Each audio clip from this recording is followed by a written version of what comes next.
মওকুফ দাখিলা বা ভূমি উন্নয়ন কর মাপ নিয়ে আমাদের ভিতরে একটা ভুল ধারণা রয়েছে যে 25 বিঘার নিচে সম্পত্তি থাকলে আমাদেরকে ভূমি উন্নয়ন কর দিতে হবে না, এমনটা বলে গেছে অমুক সরকার এত সালে, এমনটা বলে গেছে।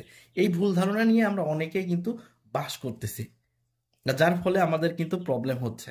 এখন জমিটা রেজিস্ট্রি করার জন্য বা ব্যাংক লোন করার জন্য হাল দাখিলা বা চলিত অর্থ বছরের খাজনার দাখিলা চাচ্ছে, যে কারণে আপনি ভূমি অফিসে আসছেন, ভূমি অফিসে দেখতেছেন আপনার জমির খাজনা 40-50 বছর বকেয়া আছে, যার খাজনা আসতেছে প্রায় 40-50 হাজার টাকা।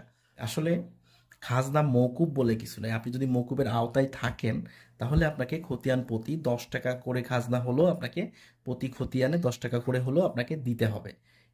এটাই হলো নিয়ম। মাপ বলে কোনো কিছু নাই, আপনাকে প্রত্যেক বছরে প্রতি খতিয়ানে 10 টাকা করে হলেও দিতে হবে যদি আপনি ধানি জমি হয়। আর বাড়ির জমির ক্ষেত্রে আপনাকে অন্য অন্য খাজনা, বাড়ির জমির খাজনা আলাদা, সেখানে 10 টাকা শতক। আবার বাণিজ্যিক হলে আলাদা একটা অ্যামাউন্ট।